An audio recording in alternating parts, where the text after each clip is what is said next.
کاکە 81 ڕۆژە موچەی خەڵکی کوردستان نەدرێ تۆ چاوەڕێ چی لەوان دەکەیت کامە خەتەرترە ئەم کیمیابارانیان ئەم بێ موچەیە سەدامێک لە ناو دەچێت بێ سەدام دروستە 2 موچە و 3 موچەی تریش بێ عێراق کێشت بۆ دروستەکە هەموو دنیا خراپێ مشکلتمان ئۆپۆزیسیۆنمان نییە ئەمە نەیارن ئۆپۆزیسیۆنەوەیە کە لە پرسە نیشتیمانیەکان لەگەڵتە ئەو بەرپرسانەی ئەو دەسەڵاتدارانی کە لە عێراق بەڕێوە دەبن قەت ئامادەنی قەت دڵیان خۆش ناوی پێشکەوتنی هەرێمی کوردستانە هەرچیش گروپی تیرۆریستیە بوونە ملیاردێر ئێستا مەدای موچەمان کردوان درۆن لە تێدەگرن ئێمە لە ماوەی ڕابردوو چۆن بووین ئێمە لە 6 ساڵی ڕابردووە 6 ساڵی کابینەی حکوومەتی هەرێمی کوردستانە دۆخەکە چۆن بووە و ئێستا بەرەو چۆ دەڕۆین ئێمە دۆخی کارەبامان خراپ بوو 3 ساڵ 4 ساڵ پێش ئێستا خەڵک داهاتە شەقام بۆ ئاو هاواریان دەێستا ئێستا کە دەبێنین ئەم شۆکە بەقەت دنیای دڵم خۆش بوو لەگەر هەندوو دۆستی خۆمی منتیقەی ڕۆشنبیری و ئەوانە بوون دەیگوت یەکەم جارە دەبینین ئاو بەبێ مزەخە ئاو دەڕژێتە ماڵەکەمان یعنی ئەمە خۆی لە خۆیدا گەورەترین دەستکەوتە ئێمە بەردەوام خۆمان بەلاور دەکرد بە ئەو شارانەی کە دروست کرابوون یان ئەوانەی کە مولدیان لە پێش ماڵ بوو دۆخی مادیان باش بوو بەڵام ئێستا هەمومان یەک سیستەم کارەبامان هەیە و هەمووشمان یەک جۆرە پارەی کارەبا دەین زانی عێراق بۆچی پێی خۆش بێمە پێشکەوین بۆچی پێی خۆشوی دۆخی ژیانمان باش بێ بە بەردەوامیان کیمیابارانیان کردین یان ئەمفالیان کردوون یان شەڕیان لەگەڵ کردووی لە 2005 تاوەکو ئێستا یەک ڕێکەوتنیان جێبەجێ نەکردووە یعنی لوعبەکی سیاسی درۆزنانی ناشرینەکەن لەگەڵ خەڵکی هەرێمی کوردستان و سەرکردایەتی سیاسیە من چەندین جار گوێم لە جەنابی سەرۆک بارزانی بووە فەرمیێتی دەڵێ کە دێنێ لای من قسەیەک دەکەن کە دەگەڕێنەوە قسەیەکی ترە دەزانی ئێمە ئەگەر مانگانە 230,000 240,000 400,000 بەرمیل نەوت لە هەرێمی کوردستان بەدەر ئەوانزانی چەند بەرهەم دێنن دەزانی ئەو بودجەیە کە لە عێراقەیە دەزانی ئەوان دەوڵەتن چ قەرزەیەک پارە وەردەگرن دەزانی پارە لەو عێراقە دیار نییە هەرچیش گروپی تیرۆریستیە بوونە ملیاردێر ئێستا تۆگەر سیر بکەی پێشتری ئەگە لە غەزا شەڕێکە باە هوجمیان دەکردە سەر قونسوڵخانە ینی سەفارەتی ئەمریکا و فلان سەفارەتەکان ئەم جارە لە ئێرانەدا قسەیان نەدەکرد بۆ چکە بوونەتە خاوەنی پارە بوونەتە بزنسمان و بازرگان ئەو خەڵکانەی کە دوێنێ تیرۆریست بوون ئەو خەڵکانەی کە دوێنێ خەریکی کۆمەڵێک گروپی چەتەی بوون ئێستا ئەمانە نەبوو دەدزن و خاوەنی ملیارە دۆلارن لە عێراق چۆ قبول دەکەن هەرێمی کوردستانێکە کە ئەوان لە کاتی پشوەکانە دەبی بێن سەردانی بکەن لۆ گەشت و گوزارە لە کاتێکە تۆ بڕیارە دەی لە ناو پەرلەمانی عێراقا وەزیرەکە دەڵێ موچە نانێرم ئەو دێ پرۆژەی ئاوی فریاگوزاری کە 30 ساڵە هەولێر دەناڵێنی ئەو دێ 150 دەکاتەوە نزیکەی 30 گەڕێک بۆ 35 گەڕێک کارە کێشەی ئاوی چارەسەر چۆن ئەمە قبوڵەکە چۆن دەکرێت بەبێ پارە تو ئەم وڵاتە چارەسەرکەیت ئەمە ئەوەیان گرفتیەکەینە ئەو بەرپرسانەی ئەو دەسەڵاتدارانی کە لە عێراق بەڕێوە دەبن قەت ئامادەنی قەت دڵیان خۆش ناوی پێشکەوتنی هەرێمی کوردستانە ئەوان حەز دەکەن هەرێمی کوردستان لەو پەڕی خراپی بێ ئەمانش بۆ دەکەن دانی خەڵک لە هەرێمی کوردستان لە حکوومەتەکەی ڕاپەڕێ بۆی کە قبول نەکە بەڵام خەڵکی هەرێمی کوردستان زۆر لەوە گەورەترە سەرڕای هەموو ئەوەی کە دەزانم دۆخی ژیانی خەڵک چۆنە کە دەزانم دۆخی ژیانی خەڵک لەو پەڕی خراپیدایە بەڵام هەتاوەکو ئێستاکە گلەی دەکەین هاواریش دەکەین دەنجیشمان بڵند دەبێ بەڵام ئامادەنی نشی حکوومەتەکەی خۆمان ڕاوەستی کە دێن داهاتی ناوخۆ دەکەن خە داهاتی ناوخۆ چییە تۆگەر ئەو داهاتی ناوخۆی لە شوێنەکان دێتەوە هەرێمی کوردستان داهاتی نانەوتیە دێتەوە ئەوان داوای ئەو بابەتانە دەکەن بۆ نمونە ئێمە 120 میلیاردە بیان بنێرین ئەوان ئەوجە موچە بنێرن ئێستا ئەوان دێن ئی خۆشمان یعنی لە هەرێمی کوردستانیش یعنی ئەمە بشکلێکمان ئۆپۆزیسیۆنمان نییە ئەمە نارن ئۆپۆزیسیۆنەوەیە کە لە پرسە نیشتیمانەکان لەگەڵتە نانا ئۆپۆزیسیۆن نین ئەمانە نارن ناری بابەت ناری حکوومەتن هەر شتێک حکوومەت نابی برێ باشە دڵێ خراپە ئەمان کاریان ئەوەی بڵێن خراپە دڵێ کاکەوەرە کۆبنەوە دەکەین دڵێن نایەم کاکەوەرە بەیەک و بڕیاردەن دڵێن نایەم کاکەوەرە لە پەرلەمانی عێراق بەیەک و تیمێک دروست دەکەین دڵێن نایەم ئەمانە بازرگانی سیاسین ئەمانە ئەجەندای شتێک جێبەجێ دەکەن کە جاروی خۆشیان ئاگادار نین بزنسمانن کاکە ئیش بە بەدەنجی خەڵک دەکەن پارە پیا دەکەن بە ڕێگای دەنجی خەڵکەوە لە پەرلەمانی عێراق چکە من بخۆمانزانی پەرلەمانی عێراق بەشێکی بزنسە بۆ جێبەجێکردنی پرۆژە یاسایەک ممکنە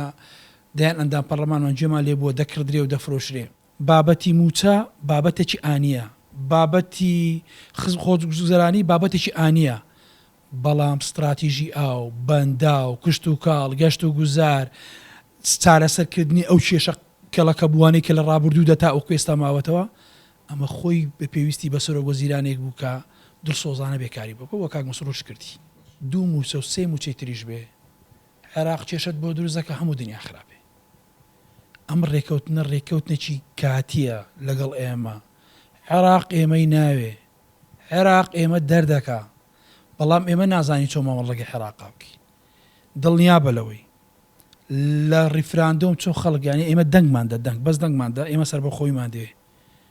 چیان لێکردن چی هێرشەک و چی هێزێکیان بەکارهێنا بەرامبەر بەهارێ کەرابەر بەرامبەر داعش نیان کرد ئەوی بەرامبەر ئێمە کردیان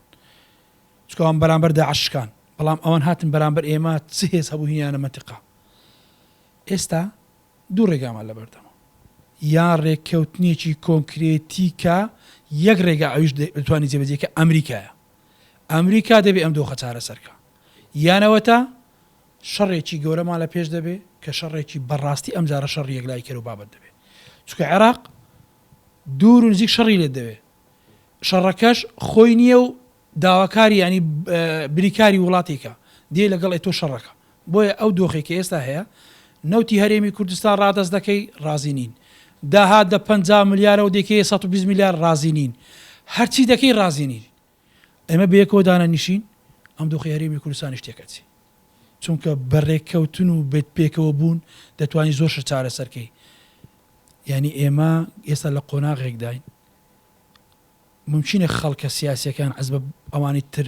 نەتوان شتی گەورە بۆ هەرێمی کوردستان بکەن بەڵام دەتوان تێکی بدەن، بۆیە دەبی ئێمە هەوڵ بدەین ئەوان تێکی نەدەن. ئێمە دایم موچەمان کردوان درۆنت تێدەگرن. گرفتەکە ئەلەوەیە ڕێژەی نەوت لە هەرێمی کوردستانە، ینی ئەوە با یەکێک لە خاڵە هەر ئەساسەکان بێ کۆمپانیان ئەو کۆمپانیانێکە لە هەرێمی کوردستانەوە بەرهێنانی نەوت دەکەن ئەوان قبوڵ ناکەن. یەکێک لە ڕێکەوتنەکانیش کە ئەوەیە بەشێک ینی تێچووی ئەو بۆڕیانی بۆڕیا و تێچووی ئەو کۆمپانیانە بدرێت لەلایەن عێراقەوە کە 16 دۆلارە بۆ هەر بەرمیلێکە. ئەوانیش ئەوجارە گرفتێکی ترمان بۆ دروست دەکات کە لە چەند هەفتەی داهاتووە لە چارەسەرکردنی ئەم پرسەیە چونکە ئەم بابەتە کۆمپانیاکان نیانەژێت لە عێراق بەشەکەی وەربگرن. ئەم درۆنانی کە دێتە هەرێمی کوردستان پەیامی سیاسیە، پەیامێکە بۆ ڕێک نەکەوتنە و بۆ حراسکردنی حکوومەتی عێراقیشە چکە حکوومەتی عێراقی سیر مەکە ئەوە بە قووەتم بەرامبەر هەرێمی کوردستان. حکوومەتی عێراقی ئیتاری تەنسیقی چەند کەسێکی تر لە دەرەی ئەو محەممەد شیع سوودانی بەڕێویدەوە زۆر تەبیعی حکوومەتی هەرێمی کوردستان گەل لەو ماوەی ڕێکەوتن نەکرێک لە خاڵ هەر ئاساسەکان کە یەک لە نووسەر هەرە باشەکانش پێشنیاری کردبوو بتوانین ئەو نەوتەی کە هەیە لە هەرێمی کوردستان ڕاستە خۆ لە ناو هەرێمی کوردستان فرۆشتنی کۆمپانیا ئەمریکیەکان تاکە ڕێگا لە بەردەستمانە حکوومەتی هەرێمی کوردستان تیمی پەڕێوەبردننی حکوومەت دەبێت ئامادەکارێک بکە بۆ ڕێک نەکەوتن لەگەڵ بەغدا چونکە بەغدا هەموو ڕێگاکان دێدەگرێ هەموو بیانوەکانت دیانی هەرچی دەدێ دەستی ئەو دەی بڕێ دڵێ نامێ ناڕاستی بەرامبەر بە خەڵکی کوردستان دەکەن. خەڵکی کوردستان ئەچکان دەیانێ بەڕاستی خەڵکی کوردستان هەستی لە حکوومەتەکەی خۆیە خەڵکەکەی ڕاپەڕێ چکەمە دەزانین بەس لە کاتی پشوەکانە 1 ملیۆن خەڵکی عێراقی دێتە هەولێر و دۆک و سلێمانی بۆ گەشت و گوزارە. ئێمە دەزانی پێشکەوتنەکانی و سروشتی هەرێمی کوردستان چ گەورەیە. بە دڵنیاییەوە دیسان دەڵێمەوە بە دڵنیاییەوە ئەگەر ئێمە پشتمان بەوە قەیم بێ عێراق لاواز بێ هەڵەیەکی زۆر گەورە دەکەین. عێراق لاواز نابێ. ئێمە دەکرێت ڕوبەڕووی عێراق بینەوە پێشکەوتنەکانی خۆمان بە سەرکەوتنەکانی خۆمان چاومە لە شکستی عێراق نەبێت لە دەسەڵاتی ئەوانە. ئێمە زۆر کات فێرمان لێ دەکرێت بۆی کە ئەوان زەعیف دەبن ئێمە بەهێز دەبین. ئەمە وانە چونکە بیرما یەکێک لە ڕەمزەکانی قسەیەکی کرد لەگەڵ ڕوخانی سەدامە وتی سەدامێک لە ناو دەچێت دەیان سەدام دروست دەبێت. کاکە چیمیاباران و ئەنفال لە ڕووی سیاسی و پێشمەرگە لە تیاو تۆ هاتی لە ناو پەرلەمان عێراقین لەگەڵ یانین عێراق بەڕێوە دەبین وەزیری دەرەوەمانەیە دەچین وەفسوی عێراق دەکەین کەتی ئەوان چیمیاباران دەکەن بە نەمونی موچە. کاکە 81 ڕۆژە موچەی خەڵکی کوردستان نەدرایە تۆ چاوەڕێ چی لەوان دەکەیت کامە خەتەرترە ئەم چیمیابارانیان ئەم بێ موچەیە. بۆیە لە چیر لە ژێر پەنای دیموکراسی و فیدراڵیەتی عێراق دێ ئەو عێراقی خۆمان دروستمان کرد و ئێوا لەیەکە تۆ تازە بە تازە ئێمە بەنیازین لەو ئاستەیە چاوەڕێ بکەین عێراق لاواز بێ. دڵنیا بە ئەوەی کە دوێنێ قەیس خەسعەلی و ڕەیان و فڵان ئیشی ئەویان دەکرد گروپی نازانم چی ئێستا ما خەریکی بزنسن ئەوان خەریکی بزنسن لەگە کۆمپانیەکانی ئەمریکا و بەریتانیایە بۆ ئێمەگەر چاوەڕێ دەکەین عێراق لاوازبی هەڵین ئێمە دی بخۆمان بێسترکەینەوە ناخۆشمان چاپ بکەین.